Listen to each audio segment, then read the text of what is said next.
एक सज्जन ने परम पूज्य सेठ जी श्री जयदयाल जी गोयनका से एक प्रश्न किया कि महाराज, ऐसा कौन सा क्षण है जिसमें तत्काल भगवान की प्राप्ति हो सकती है? एक क्षण में भगवत प्राप्ति कैसे होती है? जय श्री हरि। पूज्य गुरुदेव के चरणों में बारंबार प्रणाम। सभी नामनिष्ठ साधकों को जय जय श्री सीताराम। उन सज्जन के पूछने पर पूज्य सेठ जी ने जो जवाब दिया, आइए उसी को आप और मैं श्रवण करते हैं और हम आप भी एक पल में, एक क्षण में तत्काल भगवान श्री हरि की प्राप्ति का उपाय श्रवण कर उसे अपने जीवन में प्रतिष्ठित करते हैं और एक क्षण लाने का प्रयास करते हैं। प्रभु कृपा से आपके और मेरे जीवन में भी वो एक क्षण आए, इस बात के लिए इस लेख को श्रवण करते हैं। पूज्य सेठ जी कहते हैं कि जैसे बिजली फिट हो जाए और पावर हाउस से उसका कनेक्शन हो जाए तो जिस क्षण स्विच दबाया जाए उसी क्षण प्रकाश हो जाता है, अंधकार का उसी क्षण नाश हो जाता है भैया।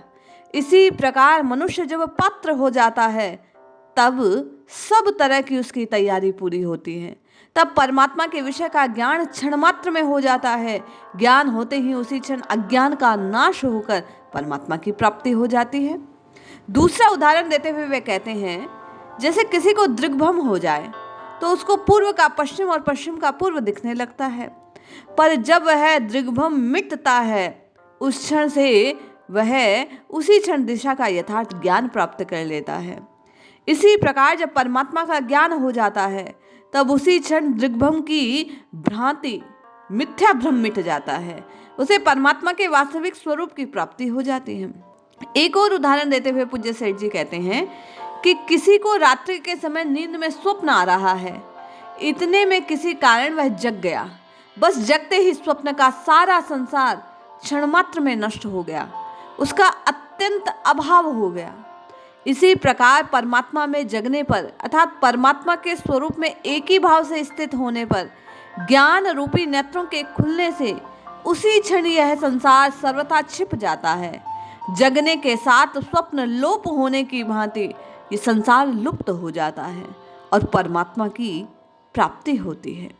पूज्य सेठ जी कहते हैं, जैसे दिग्भ्रम अपने आप मिट जाता है अथवा अपने स्थान पर आने से मिट जाता है, जैसे स्वप्नावस्था में जब स्वप्न को स्वप्न समझ लेता है तब वह अपने आप जाग जाता है और दूसरे के जागने से भी जग जाता है।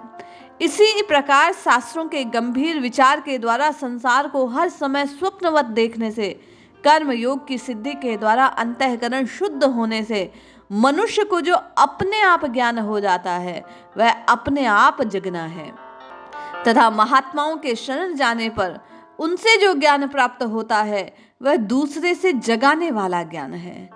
अब दिग्भ्रम के विषय में यह समझना चाहिए कि जब किसी को दिग्भ्रम हो जाता है तब वह यदि अपने जन्म स्थान में चला जाता है तो उसकी चौबी आई आंखें उसी क्षण ठीक हो जाती हैं।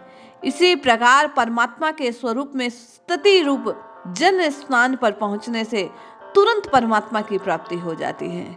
विचार कीजिए, यहाँ हमारा जन्म स्थान क्या है?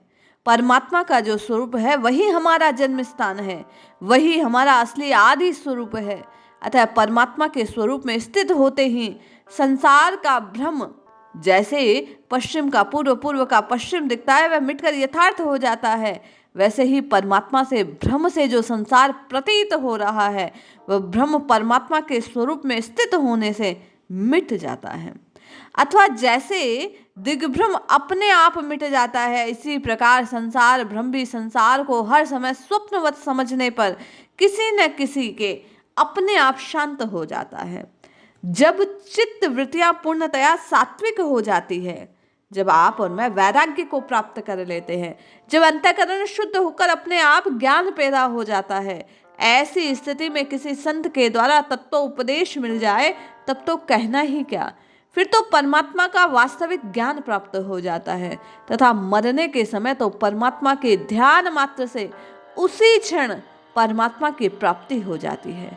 भगवान कहते हैं, जो पुरुष अंत काल में भी मुझको ही स्मरण करता हुआ शरीर को त्याग कर जाता है वह मेरे साक्षात स्वरूप को प्राप्त होता है, इसमें कुछ संशय नहीं। इसी प्रकार भगवान गीता जी के दूसरे अध्याय में कहते हैं कि हे अर्जुन, ये ब्रह्म को प्राप्त हुए पुरुष की स्थिति है। इसको प्राप्त होकर योगी कभी मोहित नहीं होता, अंत काल में भी इस ब्राह्मी स्थिति में स्थित होकर ब्रह्मानंद को प्राप्त हो जाता है। ये अंत काल की स्थिति है। इसी प्रकार सत्व गुण की स्थिति में प्राण जाने पर भी बड़ा लाभ है। गीता के 14वें अध्याय में कहा गया कि जिनकी सत्व गुण में स्थिति है वे ऊर्ध्व को प्राप्त होते हैं। इसका अभिप्राय कि जिसकी सदा ही सत्व गुण में स्थिति है वही ऊपर की ओर जाता है। परंतु अंत समय में कोई यदि सत्व गुण को प्राप्त हो जाए या जिस समय सत्व गुण की वृद्धि हो उस समय किसी के प्राण निकलते हो तो वह भी उत्तम गति को प्राप्त होता है। गीता में भगवान कहते हैं कि जब यह मनुष्य सत्व गुण की वृद्धि में मृत्यु को प्राप्त होता है तब तो उत्तम कर्म करने वालों के निर्मल दिव्य स्वर्ग आदि लोकों को प्राप्त कर लेता है। यहाँ अभिप्राय है कि ऊपर के लोकों को जाता है, वहां से आगे बढ़कर परमात्मा को परम धाम को प्राप्त कर लेता है। अंत काल में भगवान के नाम को उच्चारित करने की, उनके ध्यान की, उनके स्मरण की बड़ी महिमा कही गई है। भगवान का ध्यान करता हुआ, भगवान के तत्व को समझता हुआ प्रयाण करता है तो वह भगवान को प्राप्त होता है। इसी प्रकार सत्व गुण की वृद्धि के समय भी परमात्मा के तत्व का ज्ञान उसे सहज में मिल जाता है।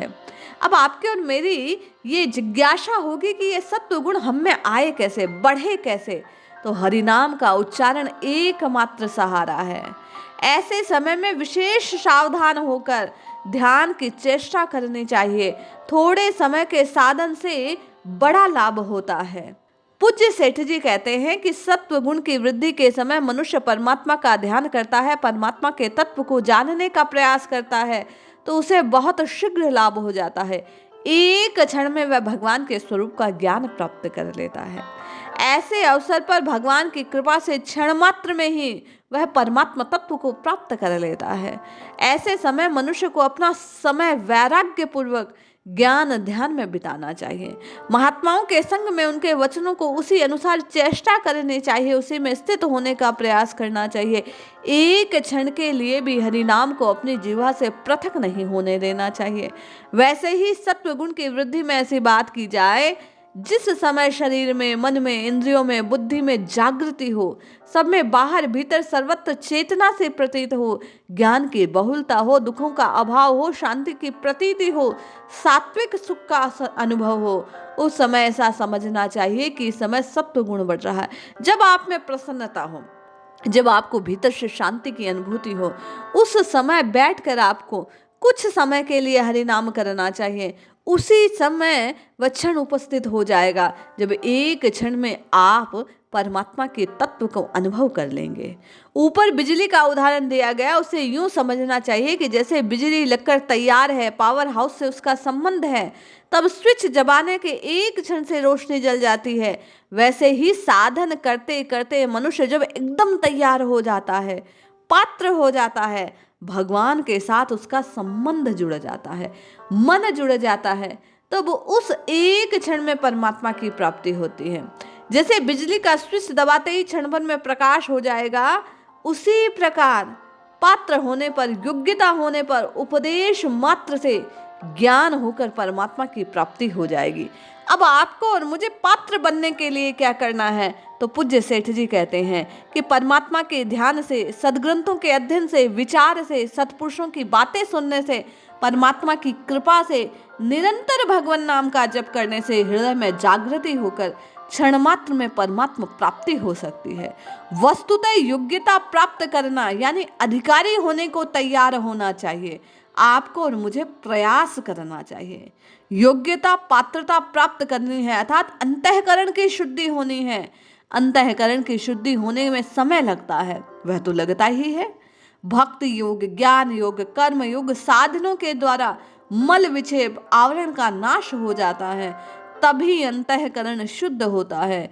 जब आप और मैं निरंतर राम नाम, कृष्ण नाम, हरि नाम की पुकार लगाते हैं तो धीरे धीरे अंतःकरण शुद्ध हो जाता है और वह ऐसा समय बनता है कि एक क्षण में फिर आप और मैं जब अवस्था प्राप्त हो जाने से उस स्विच स्वरूप भगवान के ध्यान में मग्न होते हैं तो अंधकार का नाश हो जाता है, मल, आवरण, विक्षेप सब नष्ट हो जाते हैं और परमात्मा के तत्व का यथार्थ ज्ञान होकर परमात्मा की प्राप्ति होती है। ज्ञान योग के द्वारा परमात्मा की प्राप्ति किस प्रकार हो, इस विषय में भगवान ने गीता जी में कहा कि उस पराभक्त के द्वारा मुझ परमात्मा को मैं जो हूँ, जितना हूँ, ठीक वैसा का वैसा तत्व से जान लेता है। उस भक्ति से मुझको तत्व से जानकर तत्काल मुझ में प्रविष्ट हो जाता है। ये तैयारी की बात है। तैयारी कब समझी जाए? वे कहते हैं कि सच्चिदानंद घन ब्रह्म से एक ही भाव से स्थित हो। प्रसन्न मन वाला योगी न तो किसी के लिए शोक करता है, न किसी की आकांक्षा करता है। ऐसा समस्त प्राणियों में स्वभाव वाला मनुष्य मेरी पराभक्ति प्राप्त करता है। समस्त प्राणियों में संभाव को देखता है और इसका सरल साधन है नित्य निरंतर नाम की रटना लगाना। आप और मैं अन्य अन्य साधनों को नहीं कर सकते, लेकिन भगवान के आश्रित हो भगवान के नाम को जप सकते हैं। और यहाँ ये समझना है कि राम कृष्ण हरि के स्वरूप का ध्यान करते हुए उनके नाम की निरंतर रटना लगाने से शीघ्र अतिशीघ्र अंतःकरण की निर्मलता प्राप्त होती है और निर्मल मन भगवान को अत्यंत प्रिय है।